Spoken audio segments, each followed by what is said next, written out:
អស្ចារ្យណាស់ពិតជាអស្ចារ្យនិងសប្បាយចិត្តមែនសម្រាប់បងប្អូនប្រជាពលរដ្ឋនៅតាមតំបន់ជនបទមិនថាឡាយឆ្ងាយឬក៏ជិតទេឲ្យតែលេចលឺដំណឹងមកដល់ឯកឧត្តមបណ្ឌិតម៉ៅធនិនអភិបាលខេត្តកំពតភ្លាមច្បាស់ណាស់បើទោះបីជាបញ្ហានោះរឿងដូចដែកថែប៉ុណ្ណាក៏ដោយក៏មិនអាចឈ្នះនៅពន្លឺភ្លើងយុទ្ធធរដែលបានចែងចាំងប្រកបទៅដោយគតិបណ្ឌិតរបស់ឯកឧត្តមបណ្ឌិតម៉ៅធនិននោះបានដែរហើយក៏ជាការចូលរួមចំណែកយ៉ាងខ្លាំងបំផុតរបស់ថ្នាក់ដឹកនាំស្រុកកំពង់ត្រាចដែលជាស្រុកមួយព្រះបានដូចជាបេះដូងរបស់ខេត្តកំពតនោះដែរដែលតែងតែយកចិត្តទុកដាក់ចំពោះសកម្មភាពណាដែលមិនទាន់មានការដំណោះស្រាយជាក់ស្ដែងដោយក្នុងករណីផ្លូវមួយខ្សែនេះត្រូវបានលោកអ៊ុនខនដែលជាអភិបាលស្រុកកំពង់ត្រាចនៅមិនស្ងៀមនោះទេដែលលោកដេកមិនលក់បក់មិនហើយឡើយនៅពេលដែលលោកបានលឺហើយលោកតែងតែជួយសម្រួលទៅដល់សុខទុក្ខប្រជាពលរដ្ឋគ្រប់ពេលវេលាលោកបានចាត់តាំងឲ្យមន្ត្រីក្រមអាវ៉ាតធ្វើកិច្ចការងារជាបន្ទាន់មួយមិនឲ្យលើពី24ម៉ោងនោះឡើយតើបងប្អូនប្រិយមិត្តទស្សនិកជនជាទីគោរពនិងជាទីមេត្រីជាពិសេសគឺពុកម៉ែមីមិញបងប្អូនលោកយាយលោកតាដែលកំពុងតែមានការចាប់អារម្មណ៍លើព័ត៌មានដែលបានចុះផ្សាយ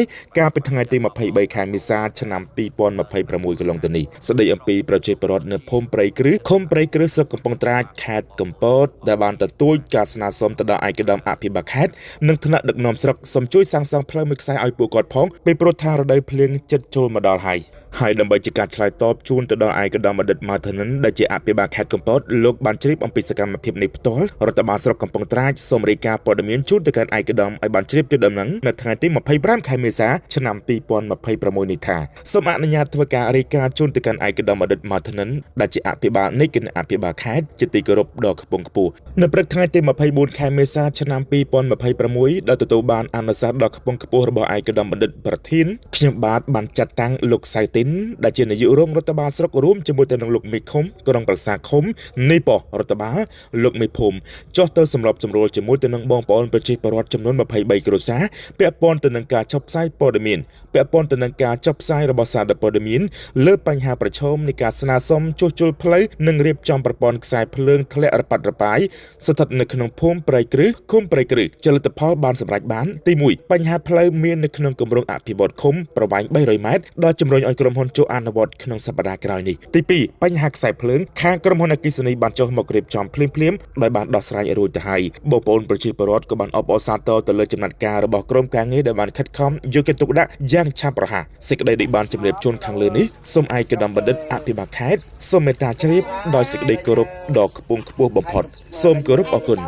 ផលិតដោយសារព័ត៌មាន CSP TV News ពលរដ្ឋនេះសូមថ្លែងអំណរអគុណដែលលោកតាម៉ៅធនិនចឹងចុះដែលអរគុណមានកូនចៅអរគុណច្រើនដែលបានជួយប្រជាពលរដ្ឋដែលនៅកន្លែងនេះដែលភូមិព្រៃគ្រឹះគាត់បានជួយស្នើស្នែងដែលបានដែលធ្វើឲ្យល្អផ្លូវតាំងពីខ្សែភ្លើងក៏ជួយបានល្អនឹងយើងខ្ញុំប្រជាពលរដ្ឋក៏បានហើយក៏ជួយដែលថែទាំថែរក្សាឲ្យបានល្អគង់វង្សជូនពរដែលថ្នាក់ដឹកនាំទាំងអស់ដែលបានជួយកូនចៅដែលនៅភូមិប្រកាសនេះបានលើកដៃថ្លែងអំណរអគុណទាំងអស់គ្នាខ្ញុំសូមអរគុណភូមិព្រៃក្រែស្រុកភូមិព្រៃក្រែទាំងអស់ឲ្យស្វ័យខេត្តកំពតដែលជួយទ្រង់ទ្រែងរាប់ដៃរាប់ជើងជួយធ្វើខ្នល់ធ្វើអីឲ្យប្រជាពលរដ្ឋមាន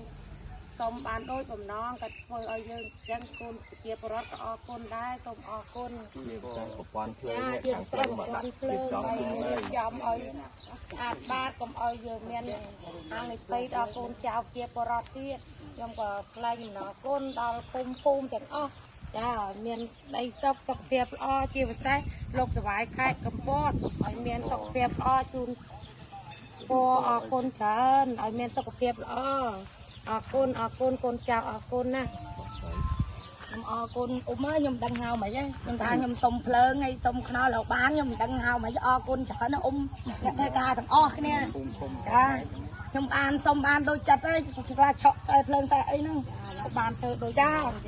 ភ្លើងក៏មកផ្លូវក៏ធ្វើចាអរគុណច្រើនខ្ញុំអត់ចាញ់និយាយទេខ្ញុំនិយាយបានតែប៉ុណ្្នឹងខ្ញុំសូមពាក្យមួយម៉ាត់ថាបើសិនជានិយាយខុសលើលោកអី ăn tay cái sâu đâu bên nó móc bên mình tay mình đâu chành vậy tuần haจะโดนเน้นไอ้มา ไอ้โดนแย่มันเราไว้ต้มแบบเราให้ปลาเราปลาให้ สบายจัดเลย ปลาแก้ว ถ้าเราออกต้นเนี่ย คน แต่เอาลูกตากับคนมาลูกตารุ่นมาลูกตา ต้มเราเราปลา สบา ให้ ยจัด ปลา เอา แก้ว บ้านเธอเฝ้าเธอไอ้บ้านเลยยมบ้านออกคนเราบ้านสมสบสบายออกเนี่ย แต่เอาคนจะ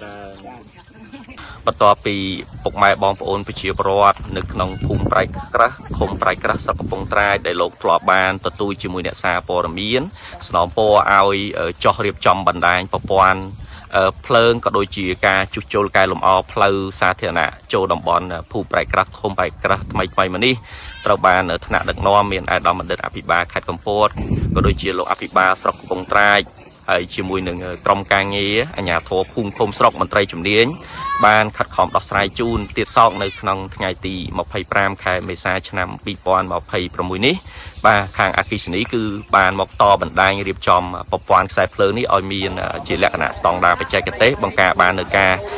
ហានិភ័យផ្សេងទៀតហើយជាក់ស្ដែងដូចជាផ្លូវគ្រួសក្រហមនេះគឺក្រុមការងារគឺមាននៅក្នុងគម្រោងអភិវឌ្ឍហើយនឹងចូលអនុវត្តនៅក្នុងសប្តាហ៍ក្រោយនេះហើយឥឡូវនេះគឺបងប្អូននេះប្រជាពលរដ្ឋរបស់យើងនេះគឺពិតជាសប្បាយចិត្តបាទសប្បាយចិត្តអបអរសាទរដែលថ្នាក់មូលដ្ឋានភូមិឃុំស្រុកគឺលោកពិតជាយកចិត្តទុកដាក់ខ្ពស់នៅសុខទុក្ខលំបាករបស់បងប្អូនយើងទាំងអស់គ្នាបាទអរគុណច្រើន អឡូជំរាបសួរបាទ បងអើយខ្ញុំខកពីសាលាស្រុកកំពង់ត្រាយទៅ បាទបងបាទជំរាបសួរបង បងអ្នកតាព័ត៌មាននៅតែជុំទៅបាត់ហើយបង មិនដែរបងមានកាយដែរ ពី IP បងឯង បាទបង តាមមិញឯងតាមថ្ងៃនេះឃើញបងចង់ទៅស្ទេជាប្រវត្តិនៅក្នុងភូមិប្រៃក្រាស់ឃុំប្រៃក្រាស់ទៅចែកឯពោណា អូប្រជាពលរដ្ឋក៏អញ្ជើញឲ្យយើងទៅជួយផ្សព្វផ្សាយឲ្យថ្នាក់ដឹកនាំគាត់ដឹងហ៎បង ហើយបងពេលការតាមព័ត៌មានបងខុសទៅតាមដឹកនាំលោកចាត់ចែងទៅឥឡូវជាជាតែបងទីតាទីមួយខ្ញុំជួសៅទីជាទីយុរដ្ឋបាលស្រុកកំពង់ត្រាយ បាទបង ឃើញបងខុសទៅហើយលោកអភិបាលស្រុកកំពង់ត្រាយលោកពូអូនខតលោកបានចាត់ខ្ញុំព្រឹកមិញនេះឲ្យចុះទៅពិនិត្យលើកិច្ចការងារហ្នឹងណា បាទបង ខ្ញុំសូមអំពាវនាវឲ្យជាមួយបងបើយើងយើងមានផែនការរបស់គម្រោងមួយពីបរដ្ឋបាលគ្រប់ហើយយើងត្រូវអនុវត្តហើយតែដោយសារអាការអ្វីដែលយើងចង់មកអភិវឌ្ឍទៅអាចរកចូលនឹងវាតូចពេក បាទបង ទៅវាមិនអាចចូលបានហើយយើងបំបែឲ្យតាមមើលយល់ឡានតូចអីមកតែគ្រូនឹងចូលចាក់ឈូសឆាយជួយបងប្អូនជាប្ររបស់យើងណា បាទបង តែខ្ញុំតបស្នើដល់គុំបានប្រជុំសពស្នាយឲ្យបងប្អូននៅពីក្រោយនឹងលោកបានដឹងចឹងជាក្តីកុំបល់ឲ្យបានឲ្យបងប្អូនអ្នកតាមព័ត៌មានទៅយើងចុះតែចឹងណាបង បាទបង តែតាមពិតគម្រោងយើងត្រូវអនុវត្តឲ្យ300ម៉ែត្រជុំពីគុំណា បាទ ចឹងឥឡូវខ្ញុំចុះទៅព្រឹកវិញតែយូរសប្តាហ៍ក្រោយបើឡានទៅចូលរួចយើងមកកន្លែងរៀនដើម្បីចាក់ពេញជូនដោះស្រាយបញ្ហាកបល់ជូនបងប្អូនជាប្ររបស់យើងទៅបង បាទបងពងស្ដាប់បងណា ចំណុចទី1ចំណុចទី2ជាបងពាក់ព័ន្ធប្រព័ន្ធអគ្គិសនីដែលវាធ្លាក់របស់កបាយអីទៅដល់ បាទ មិញក្រោយពីខ្ញុំដឹកនាំទៅហ្នឹងអគ្គិសនីគេមកឲ្យយើងចូលរួមទាំងអស់គ្នាហើយគេរៀបចំបញ្ជាបានបញ្ហាប្រឈមឲ្យរៀបចំធ្វើម៉េចឲ្យប្រជាពលរដ្ឋលោកមានភាពអកណៅគ្នានៅសមត្ថភាពជួនហើយយើងបានដោះស្រាយរួចហើយអញ្ចឹងបានលេខជាត្រង់ជារួមពីករណីបញ្ហាប្រឈមហ្នឹងគឺយើងបានឆ្លើយតបរួចហើយឥឡូវនេះគោលការណ៍របស់ឯកឧត្តមបណ្ឌិតអាបាខេតជាមួយលោកអភិបាលស្រុកពេលដែលការព័ត៌មានរបស់ចុះផ្សាយហ្នឹងយើងបានឆ្លើយតបឲ្យដោះស្រាយជូនហើយលោកចង់ឲ្យជួយខាងបងហ្នឹងមកចូលរួមបំភ្លឺឡើងវិញថាយើងបានដោះស្រាយរួចរាល់ហើយឲ្យប្រហែលជាលោកបានជ្រាបចឹងណាបងឲ្យស្ងប់ចិត្តអត់តែតមដែលលោកកំពុងតែពិនិត្យតាមលើកិច្ចការហ្នឹងណាវិញនេះក្រោយពីការចុះផ្សាយព័ត៌មានរបស់បងទៅខ្ញុំលោកអភិបាលបានចាប់ខ្ញុំជាតំណាង ទីមួយខាងទីនេះបានចង់បរិបទតែលើកតែរបស់បាយហ្នឹងគឺបានរៀបចំរួចហើយរៀបរយណាបងបាទបង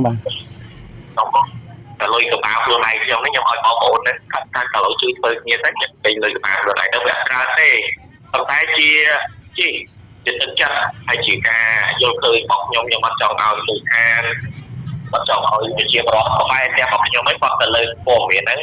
តែគាត់មិនស្គាល់ខ្ញុំហើយគាត់គិតថាខ្ញុំទៅគូយ៉ាងណាសម្រាប់វិជាបរិបទរបស់ខ្ញុំទេណាបាទបងបាទអញ្ចឹងលោកគាត់ខំធ្វើឲ្យទីនេះហ្នឹងក៏មកធ្វើប្រាវតែម្ដងសម្រាប់ទីមួយណាបាទអញ្ចឹងធ្វើការងារហ្នឹងហើយគាត់សប្បាយចិត្តអរគុណតែម្ដងហើយទីពីរបញ្ហាផ្លូវដែលមានបញ្ហាជលិកហ្នឹងអូមេឃុំគាត់បានបំភ្លឺឲ្យគាត់ចូលរួមការវាជាគម្រោងអភិវឌ្ឍន៍ដែលត្រូវធ្វើនៅក្នុងឆ្នាំហ្នឹងតែម្ដងតាមពិតក្រុមហ៊ុនគេបានចូលមកតែច្រកចូលហ្នឹងវាតូចចង្អៀតបាទខ្ញុំចង់សួរបងកន្លែងហ្នឹងដែរជុំវិញរឿងច្រកតូចចង្អៀតនៅខាងក្នុងទំហំរឿងធំអញ្ចឹងអាហ្នឹងមូលហេតុលើផ្លូវខាងមុខហ្នឹងយ៉ាងម៉េចដែរបងបានវាមានផលប៉ះពាល់យ៉ាងម៉េចដែរមើលទៅបងអញ្ញាលេខខ្ញុំបកទេបងថាពីមុនមកផ្លូវយើងហ្នឹងបងជាទូទៅវាមិនដែលផ្លូវណាវាតូចចង្អៀតចឹងទេតែដោយសារតែវិជាបរិបទសងខាងក្បែរហ្នឹងលោកចេះតែធ្វើទៅហើយពីទៅណាបងបាទចេះតែពីហើយអត់មានប្រតិកម្មអីទាំងអស់រហូតដល់បងប្អូនក្បែរហ្នឹងគាត់ធ្វើជាលំនៅឋានមួយដែលរឹងមាំតែជាជាងផ្ទះប្រព័ន្ធមិនជាលបងជាជាងយើងនិយាយដល់ថាបច្ចុប្បន្នជាងផ្ទះប្រព័ន្ធចំណុចហ្នឹងវាជាបញ្ហាប្រឈមមួយដែលយើងវិលមកថាបើមិនជាការសាងសង់ថ្មីយើងងាយស្រួលទៅបង្ក្រាបទៅស្កាត់តែជាងទាំងអស់នេះធ្វើមិនក្រោម10 20ឆ្នាំទេហើយឥឡូវខ្ញុំទៅឲ្យផ្លូវរបស់យើងទៅក្នុងលើអាផ្លូវរបស់យើងណាបងមានតែធ្វើយូរហើយចង់មានតែធ្វើយូរហើយខ្ញុំថាបែបដែលគាត់កំពុងតែធ្វើហ្នឹងគឺបានពពាមកលើអាផ្លូវការងាររបស់យើង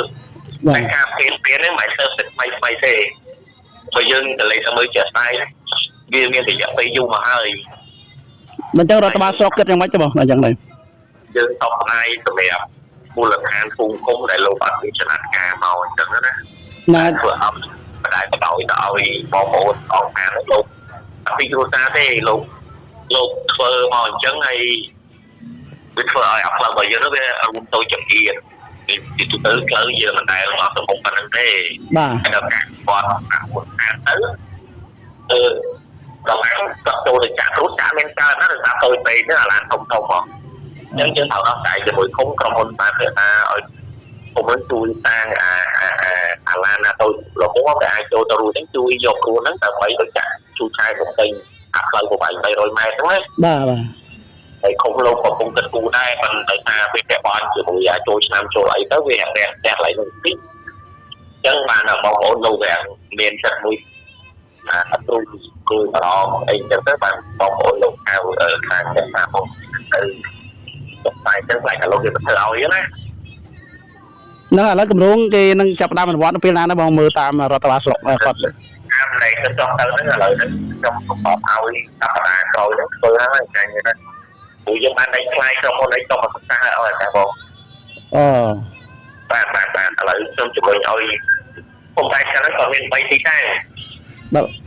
គម្រោងអភិវឌ្ឍឆ្នាំ2021ហ្នឹងណាទីតាំងមួយរៀងទៅទូបក្រាបនៅបដទីតែឃើញគាត់ទៅកៅយើងចង់ផ្លេចឲ្យមួយទៀតទៅទៅកោះឆ្នោតហើយមួយទៀតនៅកន្លែងរបស់ចោះដៃហ្នឹងបាទបងបាទគេដាក់ថោឲ្យជាប់កើតទៅជាប់កើតទៅគាត់ជាប់កើតឡានគុំជាប់កើតទៅគេទៅចាក់គូហ្នឹងនៅមកអាលបងសាលាបឋមសិក្សាតនហ្នឹងបើទៅមើលគ្រូបានគ្រូហ្នឹងដោយសារតែឡានចូលកើតទៅណាបាទហើយក្រុមហ៊ុនបានពិគ្រោះយោបល់ឲ្យគុំជួយដោះស្រាយរឡាណាមួយដើម្បីបន្ថែមទូពីហ្នឹងយកទៅចូលចាក់ដោយសារតែអាចច្រកចូលរបស់យើងវាទៅចង្អៀតបាទហើយឥឡូវជំរុញឲ្យបាទឥឡូវចូលរួចឲ្យវាកន្លងណាទីមកបាច់ដោះចាក់ហើយអញ្ចឹងឥឡូវនេះខ្ញុំថាយ៉ាងយូរសប្តាហ៍ក្រោយគឺផ្លូវហ្នឹងគឺយើងស្ថាបនារួចរាល់ទៅតាម